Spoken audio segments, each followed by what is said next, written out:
25కు పైగా municipal chairperson స్థానాలను కైవసం చేసుకుంటామని బీఆర్ఎస్ ఆశాభావంతో ఉంది.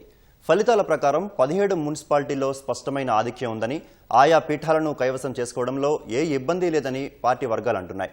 హంగ్ ఉన్న 35కు పైగా మున్సిపాలిటీల్లో చాలా చోట్ల పరిస్థితి సానుకూలంగా ఉందని బీఆర్ఎస్ భావిస్తోంది. వాస్తవానికి ఎక్స్ అఫీషియో ఓట్లతో మెజారిటీ పీఠాలు గెలుచుకోవాలని అనుకున్న రాజ్యసభ సభ్యులు ఎమ్మెల్సీలకు స్థానికంగా ఓటు హక్కు ఉండాలన్న నిబంధనతో అవకాశాన్ని కోల్పోయింది. అవకాశం ఉన్న మిగతా చోట్ల ఖచ్చితంగా చైర్పర్సన్ పదవులను దక్కించుకునేలా వ్యూహం రచించింది. ఎన్నికైన కౌన్సిలర్లందరూ క్యాంపుల నుంచి నేరుగా ప్రత్యేక సమావేశాలకు హాజరు కానున్నారు. సరిపడా మెజారిటీ లేని చోట్ల స్వతంత్రులు, ఇతరుల మద్దతుతో గట్టెక్కేలా కసరత్తు చేసింది.